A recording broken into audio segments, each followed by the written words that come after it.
They say the ER is where lives are saved, but for me, it's where my wife's life was stolen by prejudice, and where I vowed to exact a justice far beyond the law. The smell of antiseptic and fear. That's the first thing that hits you in an emergency room, a sterile chemical cocktail that clings to your clothes and memories forever. For me, it will always be the smell of the last hour of my wife's life. Ilara. My Ilara. Her name meant light, and she was every bit of it. But in that blindingly white room, under the merciless hum of fluorescent lights, her light was dimming. It had started so simply, so beautifully. A Sunday picnic in the park, the scent of cut grass, the warmth of the sun on our skin, the sound of her laughter as she dodged a frisbee. And then the bee. A tiny, insignificant creature that sealed her fate. She was severely allergic, a fact I knew as well as my own name. We always had her EpiPen. Always. But that day, in a freak accident of fate, her purse had been stolen from the car just an hour before. We were on our way to the pharmacy to get a replacement when her throat started to close. I'd driven like a madman, breaking every traffic law I'd ever sworn to uphold, my hand on her thigh as she gasped for air beside me. In the ER, they took her back immediately. I was left to fill out paperwork, my hands shaking so badly I could barely write her name. When I was finally allowed to see her, she was in a cubicle, hooked up to a monitor that was beeping a frantic, unsteady rhythm. Her beautiful olive skin was pale and clammy, her full lips tinged with blue. That's when he walked in. Dr. Evans. He moved with an unearned swagger, a clipboard held like a scepter.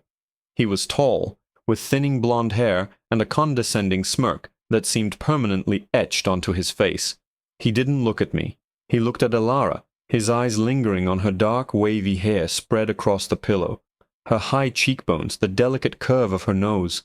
His gaze wasn't one of medical assessment. It was one of appraisal, of categorization. "So," he began, his voice dripping with a bored sort of condescension, "what's all the drama about?" I stood up, my heart pounding against my ribs.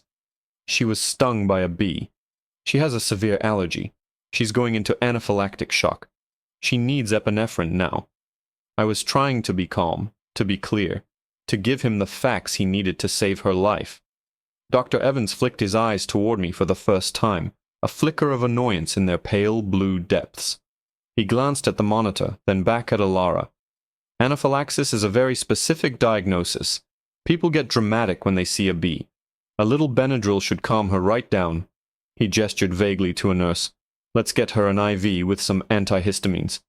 "No," I said, my voice rising. "You don't understand. We know what this is. This has happened before. Benadryl isn't enough. The protocol is epinephrine." He gave a patronizing little chuckle. "And what medical school did you attend?" He turned his attention back to Ilara, leaning in close. He spoke slowly, loudly, as if she were a child or didn't understand English. "Can you breathe for me, sweetheart?" Ilara's eyes, wide with panic, were fixed on mine. She tried to shake her head, a weak, desperate movement. A wheezing sound escaped her lips. "She can't breathe," I nearly shouted, stepping between him and the bed. "Listen to me. Her airway is closing. For God's sake, man, are you even looking at her stats?" The monitor was screaming a warning now. Her oxygen saturation was plummeting. The nurse who had been trying to start the IV looked up, her face a mask of worry. "Doctor, her O2 is dropping into the 80s. Dr. Evans waved a dismissive hand. "The sensor is probably just loose. Fix it." He then looked past me, out into the bustling hallway. "I have a patient with a dislocated shoulder waiting. A real emergency." He started to walk away. I grabbed his arm. It was a reflex, the desperate act of a husband watching his world crumble. "You are not leaving this room," I snarled, my voice dropping to a low, dangerous register I hadn't used outside of a windowless interrogation room in years. He yanked his arm free, his face flushing with anger. "Assaulting a doctor is a felony, pal. Now back off and let me do my job." His eyes darted to Ilara again, a sneer twisting his lips. "She's fine. Just another hysterical foreigner who thinks a bug bite is the end of the world." Those words. They hung in the air, thick and poisonous. Hysterical foreigner. He hadn't just misdiagnosed her. He had judged her. He had seen her dark hair and olive skin and dismissed her as something other, something less worthy of his time, her terror nothing more than ethnic theatrics. In that moment, I understood. This wasn't just incompetence, it was something far uglier. The nurse was frantic now. "Doctor, please, she's crashing!" Alara's eyes were rolling back. Her chest was barely moving. The frantic beeping of the monitor was slowing, the peaks and valleys on the screen becoming shallower, longer. I was screaming her name, holding her hand, my own mind splintering into a million pieces of sheer terror. Dr. Evans finally sauntered back to the bedside, an exasperated sigh puffing his cheeks. He glanced at the flatlining monitor as if it were a minor inconvenience. "See?" he said, with an unbelievable air of smugness. "All that fuss, and now she's just tired He never finished the sentence, because at that exact moment the frantic, irregular beeping of the heart monitor was replaced by a single, solid, unwavering tone, a sound that cut through the chaos of the ER, through my own screaming, through the very fabric of my soul. It was the sound of absolute finality, the sound of my light going out. That single piercing note was a physical blow. It vibrated through the floor, up my legs, and settled like a block of ice in my chest. For a moment the world stopped. There was only the sound and Alara's still face, and the condescending, half-formed sentence of the man who had killed her hanging in the air. Then the world exploded. "Code Blue, ER3, Code Blue," a nurse screamed into the hallway. The room was instantly flooded with bodies in scrubs. A crash cart rattled in, its metallic clangor a counterpoint to the drone of the monitor. Someone shoved me back, hard. "Sir, you need to get out of the way." I stumbled, catching myself on the wall, my eyes never leaving Alara. They tore her gown open. Someone climbed onto the gurney, straddling her, and began compressing her chest with a brutal, rhythmic violence. Her body, the same body I had held and cherished just hours ago, was being slammed and broken. "Push one of Epi," someone shouted. The irony was so bitter it felt like acid in my throat. Epinephrine. The one thing I had begged for, the one thing that would have saved her, was now being pumped into her lifeless body as a last futile gesture. Charging to 200, clear. Her body arched unnaturally off the bed as the electricity surged through her. Then it fell back. Limp. Nothing. The flat line remained, unwavering, mocking their efforts. I watched, detached, a spectator at my own execution. I saw Dr. Evans pushed to the periphery, his face a pasty white. He was trying to look like he was in charge, barking out suggestions that the other, more senior-looking doctor in the room was pointedly ignoring.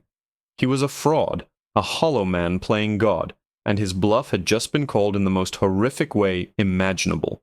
I saw the nurse who had first tried to help Alara. Her eyes met mine across the room. They were filled with tears, a silent, desperate apology. I gave a slight, almost imperceptible shake of my head. It wasn't her fault. It was his. My gaze shifted back to Evans. He was scribbling frantically on Ilara's chart, no doubt crafting a narrative of an unforeseeable, catastrophic reaction. He was already building his alibi, erasing his words. Hysterical foreigner. The phrase echoed in the screaming silence of my mind. They called it after 12 minutes. 12 minutes of a choreographed, desperate dance of death. The senior doctor, a woman with weary lines etched around her eyes, placed her hand on the chest of the resident doing compressions. "That's enough, Mike. Time of death, 4:17 p.m. The room emptied as quickly as it had filled. The chaos receded, leaving behind a profound, crushing silence broken only by the quiet weeping of the nurse. They pulled a sheet over Alara's face. Just like that. The light of my life, extinguished and covered with cheap hospital linen. The ice in my chest shattered, and a cold, black rage began to spread through my veins. It was a feeling I knew well, a controlled fury I had honed over a 25-year career of hunting monsters. I just never imagined I would find one wearing a white coat. I walked over to Dr. Evans. He was still writing, refusing to look at me. His hand was trembling slightly. "Doctor," I said, My voice was eerily calm. It didn't sound like my own. It sounded like someone else, someone from a long time ago. He flinched but didn't look up. I'm very sorry for your loss. It was an unpreventable tragedy. The reaction was too severe. I want your name, I said, my voice flat, devoid of emotion. Your full name, and I want the name of every single person who was in this room. He finally looked up, his arrogance returning like a reflex. Look, I understand you're upset, but I'm not obligated to. You will give me your name, I interrupted, my voice dropping lower, or I will take it from your ID badge after I have security restrain you. His eyes widened, startled by the steel in my tone. He saw something in my face then, something that made the color drain from his. He wasn't looking at a grieving husband anymore. He was looking at a predator. It's Evans. Dr. Robert Evans. Robert Evans, I repeated, committing it to memory. You made a judgment call today, Dr. Evans. You looked at my wife, and you decided who she was. You decided her life was worth less than your time. You decided her pain was hysteria. That's not what happened, he stammered, taking a step back. You're twisting my words. I pulled out my phone. My hands were perfectly steady. I scrolled through my contacts to a number I prayed I would never have to use for something like this. He watched me, a new kind of fear dawning in his eyes, the fear of consequences. What are you doing? He asked, his voice cracking. You can't use your phone in here. I ignored him. I put the phone to my ear as it began to ring. Someone picked up on the first ring. Miller, a clipped voice answered. Agent Miller, I said. My eyes locked on Dr. Evans, watching the sweat bead on his forehead. This is Director Thompson. I need you to dispatch a federal forensic team to my location. St. Jude's General Hospital, Emergency Room 3. And get me the Attorney General on a secure line. We have a potential civil rights violation resulting in a wrongful death. No, scratch that. Let's call it what it is. We have a murder. The moment the words, Director Thompson, left my lips, the entire atmosphere in the room shifted. It was like a switch had been flipped, plunging the clinical white space into a harsh, interrogative glare.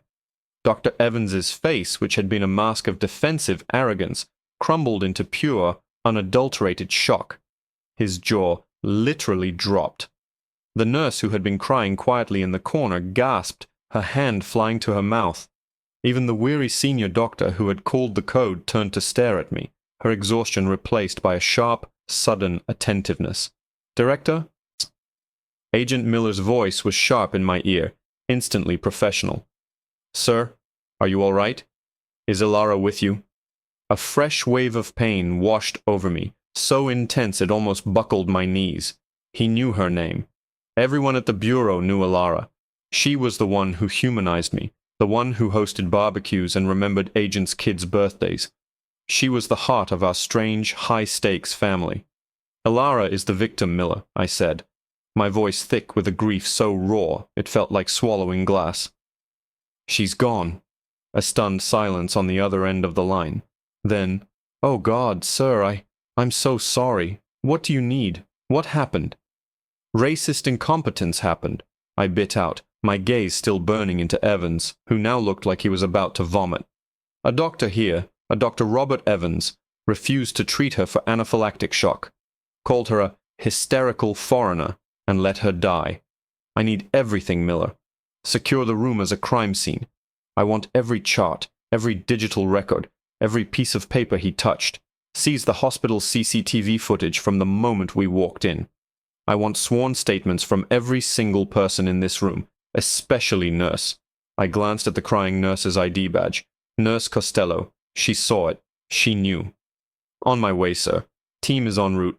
ETA 10 minutes. The AG is on standby. Good, I said, and hung up. I didn't need to say more. Miller knew the drill. The full weight of the Federal Bureau of Investigation was about to descend on this hospital and on Dr. Robert Evans' life. Evans was stammering, his hands held up in a placating gesture. Director? Director of what? Look, there's been a terrible misunderstanding. I did everything I could. Her reaction was atypical, fulminant. There was nothing anyone could have done. Save it, I said, my voice a low growl. I walked over to the gurney. My hand trembled as I reached out and pulled back the sheet. There she was, my Alara. Her face was peaceful now, but so still. The vibrant life that had animated her features was gone, leaving behind a beautiful, heartbreaking shell. I gently brushed a stray curl from her forehead. A tear I hadn't realized was coming fell from my eye and landed on her cheek. I didn't wipe it away. "You didn't see a patient, did you, Evans?" I said softly, my back still to him. "You saw a skin tone. You heard an accent that wasn't there. My wife was born in Ohio, you ignorant son of a bitch. You saw a stereotype, and you let your prejudice sign her death certificate." "No, that's not true. I treat all my patients the same," he blustered, his voice high and reedy with panic. I turned around slowly. "Do you? Because a team of my best agents is about to tear your life apart, piece by piece. They're going to look at every patient you've ever treated. They're going to interview every nurse who ever had the misfortune of working with you. They're going to scrutinize every prescription you've ever written and every diagnosis you've ever made.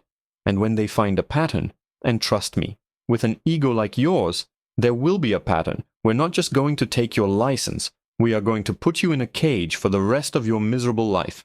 The senior doctor stepped forward. "Sir, Director Thompson, I'm Dr. Albright, the head of this department. This is an incredibly serious allegation. Your doctor let my wife suffocate while he was complaining about his next patient," I shot back, my voice dangerously quiet. "Get the hospital's chief of staff and your best lawyer down here. Now. And you," I pointed a finger at Evans, "you don't move, you don't speak, you don't so much as breathe without my permission. As of this moment, you are the subject of a federal investigation." The sound of heavy, purposeful footsteps echoed from the hallway. Agent Miller, broad-shouldered and all business, appeared in the doorway, flanked by 2 other agents. They took in the scene in an instant. The gurney, the sheet, my face, and the terrified doctor I had pinned with my stare. Miller's eyes, usually so stoic, were filled with a deep, personal pain when they met mine. He gave a single, somber nod. "The perimeter is secure, Director. Forensics is right behind me. The room is locked down." "Good," I said, turning my back on Evans one last time. I couldn't look at him anymore. All I could see was Alara's face. I walked toward the gurney, toward my wife.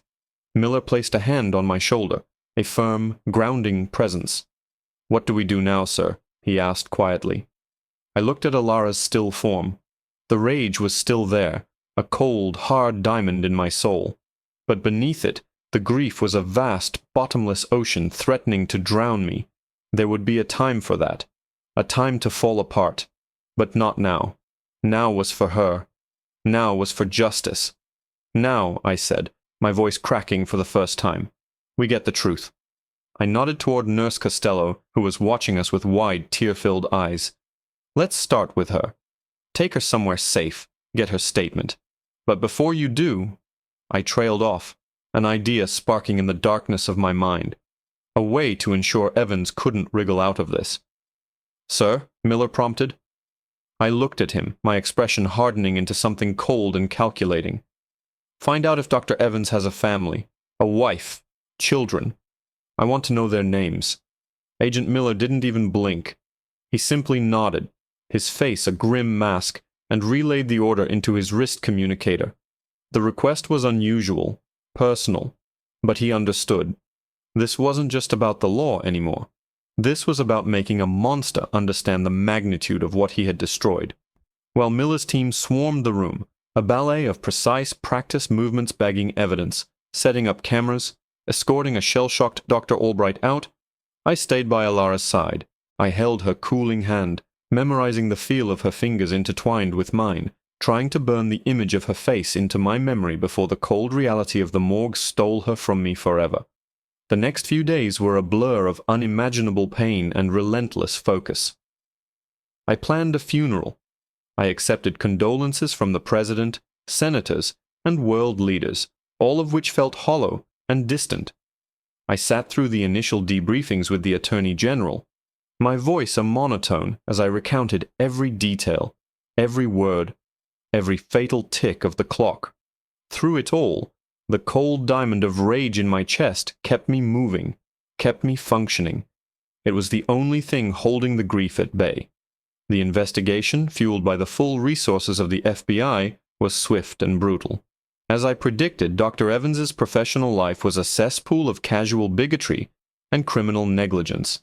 They found a dozen other cases, buried in sealed complaints and out-of-court settlements, where minority patients had received substandard care from him. Nurses came forward with stories of him using racial slurs, of him delaying treatment for patients he deemed undesirable, of him openly mocking people's accents. Nurse Costello's testimony was the linchpin, a tearful, detailed account of how she had pleaded with Evans to act, only to be ignored. The CCTV footage was damning, showing his casual dismissal, his long absence from the room while my wife was dying. He had even been caught on a hot mic in the hallway, complaining to another doctor about the drama queen in room 3. His medical license was suspended immediately, pending a full hearing with the state medical board. But I knew that wasn't enough. A revoked license was a professional consequence. I wanted a personal one. I wanted him to feel, if only for a second, a fraction of the terror and helplessness that Ilara had felt.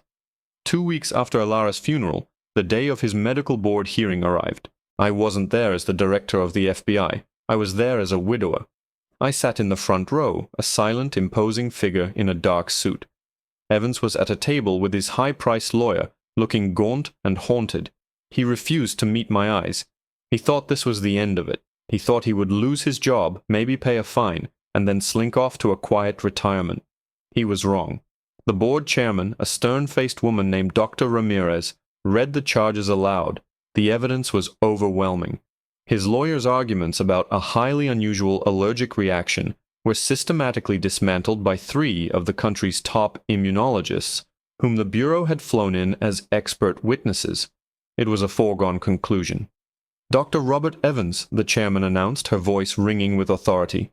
It is the unanimous decision of this board that your license to practice medicine in this state and any other is hereby permanently revoked. You are a disgrace to your profession. A ripple of satisfaction went through me, but it was fleeting. This was just the first step. As Evans was packing his briefcase, looking utterly defeated, I stood up and walked toward him. His lawyer put a hand out to stop me. My client has nothing to say to you. I don't want to talk to him, I said, my voice low and calm. I handed the lawyer a thick manila envelope. I want him to have this. Evans looked at the envelope with suspicion, then at me. His lawyer opened it, his eyes scanning the first page. The color drained from his face. What is this? You can't do this. I already have, I replied. Inside the envelope was a comprehensive file compiled by my agents. It contained school records, medical histories, and photographs, specifically photographs of Evans' wife and 2 teenage daughters, and detailed medical files for his eldest daughter, Sarah, a bright, happy-looking girl of 16 with a familiar, terrifying condition, a severe, life-threatening allergy to peanuts, an allergy almost identical to Ilara's. You see, doctor, I said, leaning in so only he could hear me, my voice a venomous whisper, I believe in consequences. You didn't just kill my wife. You violated the most sacred oath a person can take. So I made a few calls. I spoke to the admissions boards at every university your daughter has applied to. I spoke to the administrators at her high school. I even had a very enlightening chat with the family physician who prescribes her EpiPens. Evans's face had gone from pale to a ghastly shade of gray. He was shaking his head, a silent, desperate plea. I made them all aware, I continued, that Sarah's father is a man whose medical judgment is so profoundly compromised by his personal bigotries that he is no longer considered fit to practice medicine. A man who watched a woman suffocate and did nothing. I simply asked them to consider what that says about his character, about the home his children were raised in. It's amazing how quickly people start asking questions, how quickly they start reevaluating things. His eyes, for the first time, were filled with a dawning, soul-crushing horror. He wasn't thinking about his career anymore. He was thinking about his little girl, about her future, about her life, about a world where people might look at her, judge her, and decide she was unworthy because of who her father was. Every time your daughter goes to a restaurant, I said, my voice dropping to a near-silent hiss. Every time she goes to a friend's house, Every time she needs a doctor, you're going to feel it. That cold knot of fear in your stomach. The fear that someone might not take her seriously. The fear that someone, somewhere, will make a judgment call based on prejudice instead of facts. You're going to live for the rest of your life with the terror that you brought into mine. I can't have my wife back, but I can give you her fear. It's yours now. Live with it. I turned and walked away without looking back. I could hear him making a strangled, sobbing sound behind me. It wasn't a sound of victory, but it was a sound of justice. The state's criminal charges for negligent homicide were filed the next day. He would spend years in prison. But I knew his real sentence had already begun. He would spend the rest of his life looking at his own daughter and seeing the face of the woman he had killed. And in the quiet moments, in the dead of night, he would be haunted not by the ghost of Ilara, but by the terrifying possibility that somewhere, another doctor just like him was looking at his child with the same cold, dismissive eyes.